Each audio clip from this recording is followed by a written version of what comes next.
महोबनी शासक परमर की देव से युद्ध करने के बाद में इनका अगला मुकाबला होता है भीम सेकिन के साथ में।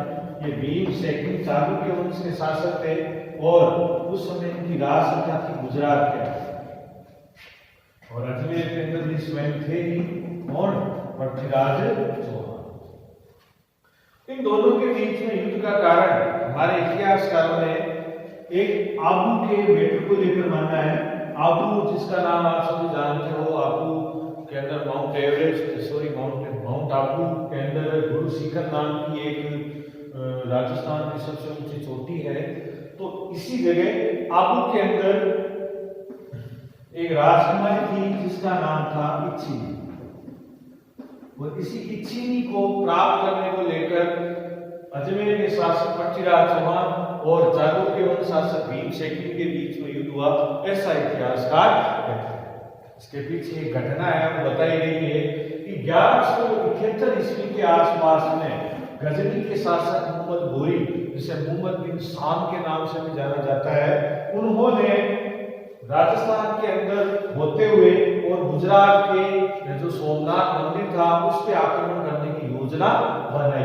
तो कहते हैं कि ये युद्ध के लिए आया और आबू के पास में अहिंदलवाड़ा नामक स्थान के ऊपर ये आ जाता है और वहीं से भीम सेकिन की सेना आ जाती है।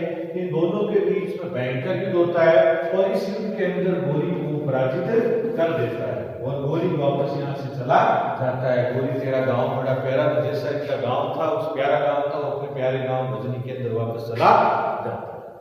जाने के बाद में आबू के जो शासक थे उन्होंने अपनी बेटी का विवाह भीम सेकिन के साथ करने की इच्छा जताई। भीम सेकिन क्यों मना गए? भाई उस समय तो ये परंपरा थी, जो जितने ज्यादा विवाह करता है वो उतने ज्यादा शक्तिशाली है या उतनी ज्यादा उसकी पेट है, तो ऐसा कुछ सिस्टम था। भीम सेकिन जो है ये एग्री हो गया और इच्छिनी जो थी वो मन ही मन इसको पसंद करती थी पृथ्वीराज चौहान। पृथ्वीराज चौहान को इस बात का पता नहीं था, उसको क्या मतलब है कहाँ आबू पड़ा है, कहाँ पर अजमेर है, कहाँ दिल्ली में इधर जा रहा है, इसको कोई लेना देना नहीं था। भीम सेकिन जो है वो इच्छिनी के पास आए और उन्होंने कहा कि आपके पिताजी ने हम दोनों के विवाह की अनुमति दी है, हम आपसे विवाह करना चाहते हैं। तो इच्छिनी ने एक बात कही कि मैं विवाह करने के लिए तैयार हूँ, लेकिन मेरी उम्र अभी छोटी है, जब मैं विवाह योग्य हो जाऊंगी तब मैं आपको मिस कॉल दे दूंगी, आप अपने नंबर मुझे देके चले जाओ। लेकिन नंबर साथी लोग उसको अपने भी दे सकते थे, अपने नंबर दिए नहीं और उन्होंने क्या किया, उसके नंबर ले लिए और भीम सेकिन अपने साथ से वापस गुजरात आ गया और ऐसी जगह हमेशा खड़ा रहता था जहां नेट टावर की कोई समस्या थी पहले, तो कब उसका मिस कॉल आए और कब मैं बारात लेके जाऊं। ये इधर मिस कॉल का इंतजार कर रहा था, इधर इच्छिनी ने फेसबुक के ऊपर पृथ्वीराज चौहान को फ्रेंड रिक्वेस्ट भेजी। शासक है, शासक अपना फेसबुक अकाउंट कम ही चलाते हैं, पेज ज्यादा चलाते हैं, लेकिन गलती से उन्होंने इसका जो पेज था या उसकी रिक्वेस्ट उसको एक्सेप्ट कर लिया। तो एक्सेप्ट करने के बाद में दोनों के बीच मैसेज हुए। इसने बताया हम आपको जो है आपकी वीरता से बहुत प्रभावित है और हम आपसे मन ही मन प्रेम करते हैं और हम आपसे विवाह करना चाहते हैं, लेकिन हमारे जो पिताजी है उन्होंने गुजरात के शासक भीम सेकिन के साथ में हमारे विवाह का प्रस्ताव भेजा। फिर दोनों ने नंबर आदान प्रदान किए, व्हाट्सएप पे दोनों के बीच बात स्टार्ट हुई। गुजरात के शासक जो थे उनका पृथ्वीराज चौहान के पिता की हत्या में इतिहासकार जो है उनके अनुसार योगदान था, इसलिए वो खुद इनसे बदला लेना चाहते थे। इसलिए पृथ्वीराज चौहान ने इच्छिनी के साथ क्या कर दिया, विवाह कर दिया। और ये भाई साहब क्या कर रहे हैं, अभी भी मिस कॉल का इंतजार, उसको पता ही नहीं मिस कॉल का इंतजार कर रहा है। इसका एक सेनापति था जिसका नाम था जगदेव बतिहा। उसने कहा यार ये राजा जी पागल हो गए हैं, ये फोन हमेशा यूं रखते हैं, कभी तो कभी बांस तो सागर ऊंचा रखते हैं, टावर में चला जाए, ये चक्कर क्या है। तो राजा जी से पूछा, तुमने बताया कि इच्छिनी के मिस कॉल का इंतजार, तो अभी तक मिस कॉल नहीं है, 3 साल हो गए अभी तक तो नहीं आया। तो तो जगदेव ने आबू में आगे पता किया तो पता चला कि इसकी शादी तो पीछे जी के साथ में, पृथ्वीराज चौहान के साथ में हो चुकी है। तो इसने इसको आगे बताया, दिल टूटा होगा इसका, बेचारे का दिल भी टूटा। आईने के 100 टुकड़े देखे हैं हमने, पता नहीं इसने कितने आईने के 100 टुकड़े देखे होंगे, बहुत टुकड़े किए होंगे इसके। दिल टूटा, वो टूटा हुआ व्यक्ति फिल्मों में दिखाते हैं ना, जैसे किसी जो नायिका होती है उसको अगर खलनायक उठा के ले जाए तो उसके बाद में जो नायक होता है उसको किस प्रकार से उबाल आता है, आंकड़े वाली होती है उसको तोड़ के फेंक देता है, खंबा आता है उसको खंबे को मुक्की से तोड़ देता है, कितनी उसमें ताकत आ जाती है। तो भाई इसमें तो आई भी ताकत, तो राजा है, तो इसने कहा चलो हम युद्ध करेंगे, इधर से ही आए इधर से ही आए, ये दोनों पहुंचे नागौर। इनकी सेनापति जगदेव प्रतिहार ने दोनों को कहा कि युद्ध करने में फायदा किसका है, विवाह तो उसका हो गया, अब क्या रहा, युद्ध करने से क्या विवाह जो है या जो समय वापस पीछे चला जाएगा, नहीं जाएगा, नुकसान दोनों में। तो दोनों के बीच में जगदेव प्रतिहार ने नागौर के अंदर एक संधि करवा दी, इस कारण से इसे नागौर संधि के नाम से जाना जाता है। तो ये पृथ्वीराज चौहान थे, उनकी कुछ जीवन की कुछ छोटी मोटी घटनाएं थी। जो मुख्य घटना है वो घटना सबसे इंपॉर्टेंट है और हम इसी घटना के बारे में बात करेंगे। और वो मुख्य घटना थी जो कौन सी है, इधर आ जाएगी संयोगिता, इधर आ जाएगा पृथ्वीराज चौहान और संयोगिता के पिता का नाम था जयचंद गहरवाल, जो कि कन्नौज के शासक थे। कन्नौज प्रतिहार वंश के राजाओं ने भी इस पे अधिकार किया था कई जमाने पहले, क्योंकि आपके सिलेबस से हटाया जा चुका है, वरना हम प्रतिहार वंश पढ़ा थे तो कन्नौज का और ज्यादा आपको बेहतर समझ में आता। तो कन्नौज जो है हमारा, जब भारत का इतिहास मतलब मध्यकालीन इतिहास प्रारंभ होता है हर्षवर्धन की मृत्यु के बाद से, तो उस समय हमारे देश के अंदर जो कन्नौज था वो क्षेत्र बड़ा प्रसिद्ध था। पहले मगध हुआ, वर्तमान में बिहार को बोलते हैं, फिर आया कन्नौज। कन्नौज दोआब क्षेत्र था, दोआब दो आब नदी, दो नदियों के बीच का क्षेत्र जो सबसे ज्यादा उपजाऊ होता है। और प्रारंभ के अंदर जब ये फैक्ट्रियां वगैरह नहीं थी तो राजाओं के इनकम के सोर्स भी हुआ करते थे, कृषि कर है या कृषि उपज ज्यादा होती थी तो राजा जो है उसका राज्य भी सुख संपन्न रहता था। तो ये भी लंबी थोड़ी कहानी है। बताया जाता है कि पृथ्वीराज चौहान की एक और माता थी कमला देवी, जो कि दिल्ली के जो शासक थे तोमर, उनकी दूसरी पत्नी थी। पहली जो पत्नी थी उसका विवाह किसके साथ हुआ था, जयचंद के साथ, और उसकी बड़ी लड़की का विवाह हुआ था पृथ्वीराज चौहान के पिता सोमेश्वर के साथ। अब जयचंद और इसके पिता दोनों क्या लगते थे, साधु, एक कंपनी से टके हुए लोग। जैसा व्हाट्सएप में आता है वैसे बोल मत देना, वरना थोड़ा सा बुरा हो जाएगा, कुंवारे रहेंगे, ये ध्यान रखना आपको। अब सोमेश्वर जो है वो दिल्ली जाया करते थे अपने ससुराल। जब ससुराल जाते थे तो पृथ्वीराज चौहान जी जो थे, हालांकि वो कमला देवी के पुत्र नहीं थे, लेकिन फिर भी दिल्ली के शासक अनंतपाल तोमर जो थे उनको इससे बड़ा स्नेह था।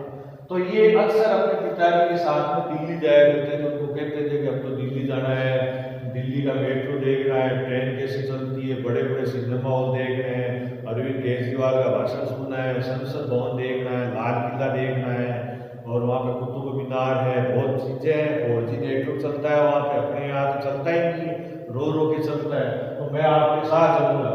तो सोमेश्वर अपने बेटे को कहाँ लेके जाते थे, दिल्ली लेके जाते थे। और इधर से जयचंद जो है इसके साथ में इसकी बेटी दोनों बच्चे ही थे, आपस में दोनों खेलते रहते थे।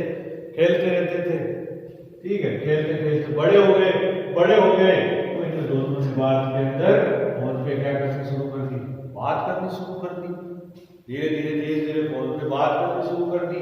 संयोगिता ज्यादा दिल्ली में रहती थी, ये भाई साहब कभी कभी जाते थे तो संयोगिता इनको दिल्ली भी घुमाती थी। घुमाते घुमाते दोनों के बीच फोन पे बातचीत स्टार्ट हो गई। उसके बाद वीडियो कॉल शुरू हो गया। दोनों आपस के अंदर क्या करने लगे, प्रेम करने लगे। प्रेम प्रसंग परवान पर चढ़ा। हमारे फिल्मों के अनुसार हमारे इसको बताया जाता है कि प्यार में बड़ी ताकत होती है ना, ऐसा कुछ नहीं है, ऐसा कुछ नहीं होता है। दो थप्पड़ इधर और इधर पड़े तो सारा भूत निकल जाता है।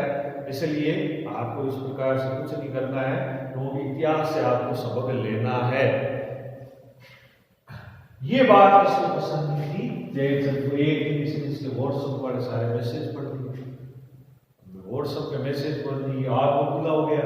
कारण ये था कि सोमेश्वर की मृत्यु हो चुकी थी और इन्होंने तोमर ने पृथ्वीराज चौहान को अपना उत्तराधिकारी घोषित कर दिया और दिल्ली का अधिकार कौन करना चाहता था, जयचंद करना चाहता था। इसी बात पे दोनों के बीच में झगड़ा हो गया। तो उसने एक यज्ञ करवाया, इसका नाम था राजसूय यज्ञ। और इस यज्ञ के दौरान उसने अपनी बेटी का क्या कर दिया, स्वयंवर रचा दिया। स्वयंवर का मतलब होता है कि बेटी जो है अपने पसंद का वर चुन सके। स्वयंवर शब्द आने से एक बात की पुष्टि होती है कि उस काल में भी हमारे देश के अंदर स्वयंवर की परंपरा जीवित थी। एक बहुत बड़ा क्वेश्चन बनता है कि क्या 1100-1200 ईस्वी के आसपास क्या हमारे देश के अंदर स्वयंवर की परंपरा थी? इसके अनुसार तो स्वयंवर की परंपरा थी। अब जयचंद तो था, इसको देश से क्या लेना था, बदला लेना था।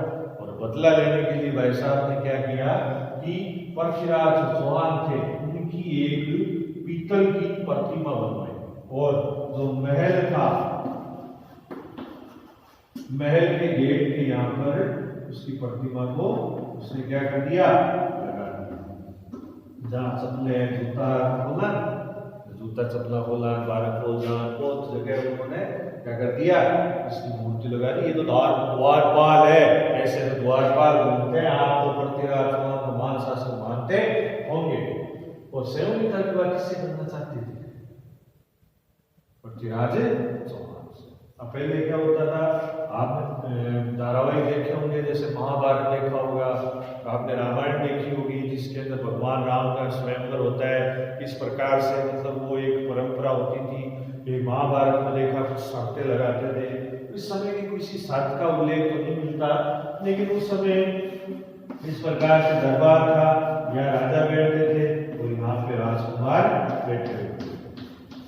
ये यहाँ पर गेट था, यहाँ से राजकुमारी आती थी और यहाँ जो शासक बैठे थे उसमें जो उनको पसंद आता था उनके गले में वो क्या डाल देती थी, वरमाला। यहाँ पे भाई साहब बैठे हैं, मान लो अपने कश्मीर के राजा हैं, उनके राजकुमार बैठे हैं, उनको किताब दे रहे हैं। कश्मीर के लोग जो होते हैं वो टमाटर की तरह होते ही है, उनका भाई हम हो रहे हैं, हमारा नंबर आ जाएगा।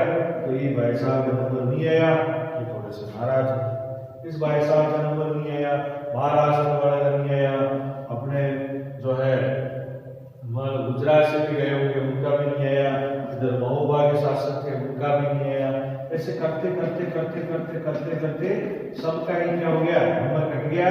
वो राजकुमारी जी आई और जहाँ पर जो द्वारपाल की यहाँ पर जो मूर्ति लगा रखी थी, उस मूर्ति के उसने क्या पहना थी, माला पहना था। जो सारे भड़क गए कि ये तो एक षड्यंत्र था, ये दोनों तो पहले एक दूसरे को पसंद करते थे, तो हमारी बेइज्जती करवाने के लिए, नाक कटवाने के लिए यहाँ क्यों बुलाया है।